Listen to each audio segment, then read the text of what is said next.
Ahmedabad ગ્રામ્યના Bagodara police સ્ટેશનની હદમાં ફરી એકવાર છેતરપિંડીની ઘટના બની છે, જેમાં એક ગઠિયો વૃદ્ધ મહિલાને ધાર્મિક વિધિના બહાને વિશ્વાસમાં લઈ તેમના સોનાના ઘરેણાં લઈને ફરાર થઈ ગયો છે. રોયકા ગામમાં વાલીબેન હિંમતભાઈ સોલંકી તેમની દીકરી સાથે ગણપતિ મંદિરે દર્શન કરીને એકલા ગામ તરફ ચાલીને આવતા હતા. આ દરમિયાન એક ગઠિયો તેમને બાઇક પર બેસાડીને ઘરે મૂકવા ગયો હતો. ઘરે પહોંચ્યા બાદ ગઠિયાએ વાલીબેનને કહ્યું કે તમને મસાણી મેલડી નડે છે, જે હું 3.5 દિવસમાં મટાડી દઈશ. આ વિધિના બહાને તેણે વૃદ્ધ મહિલા પાસે દીવો કરાવી સફેદ કપડું મંગાવ્યું. તેણે વાલીબેનને પોતે પહેરેલા તેમજ તેમના ઘરમાં સોનાના ઘરેણાં આ કપડામાં મુકાવ્યા. ચાલક ગઠિયો કપડામાંથી ઘરેણાં કાઢી લઈ માત્ર ખાલી સફેદ કપડું મહિલાને આપી ત્યાંથી ફરાર થઈ ગયો. ઘટનાની જાણ થતાં વાલીબેને બગોદરા પોલીસ સ્ટેશનમાં ફરિયાદ નોંધાવી છે. આ પ્રકારે છેતરપિંડીની આ પહેલી ઘટના નથી.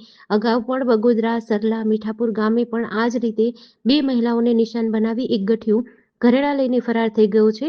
વારંવાર બનતી આવી ઘટનાઓના કારણે ગ્રામ્ય વિસ્તારના લોકોમાં ફફડાટ ફેલાયો છે. વાલીબેન ગણપતિએ કોણ છોડીને બે એવું શું બન્યું હતું? ગણપતિ દર્શન કરીને વળ્યા.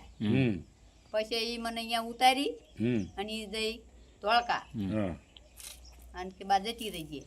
તે મને સાધન કઈ મળ્યું નહીં એટલે હું હાલતી આવતી હતી. પછી આગળ ઓલી મોટી ડીબ આવે છે ને ઈ એટલે લગણી માણા મને ભટકાણો તો કે માજી બેસી જાવ. એની પાસે શું હતું?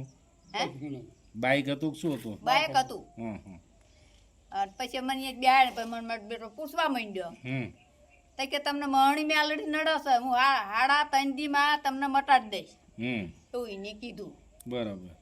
ડોહાન સુવાર હું કે ખાતો નથી કે નરું પાણી પીવું બરાબર એવું કીધું મને. પછી મને અહીં ઉતારી. ક્યાં ઉતાર્યા તમે? માર્ગમાં. માર્ગમાં હા, ઉતાર્યા. પછી મેં કીધું તમે ભાઈ જતા રહો, હું જતી રહી. એ આમ ફરીને આવ્યો.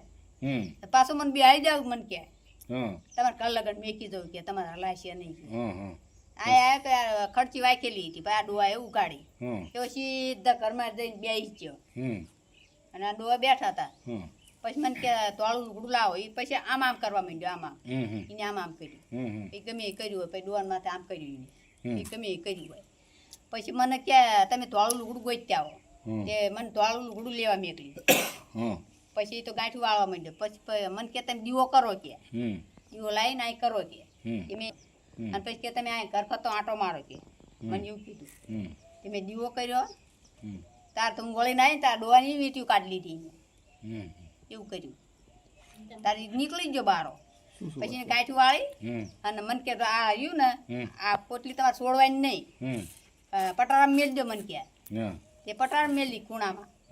પછી આ ડોહાને ગુજ્યું એવું કે એ ગાંઠ તો તું છોડ મને કે છે. મેં ગાંઠું છોડી તમે વીંટ્યું બે અને કાપે નહીં બે. બધું તને કેટલાનું? જેડીસી ન્યૂઝ સાથે મુકેશ ધલવાણિયા, બગોદરા.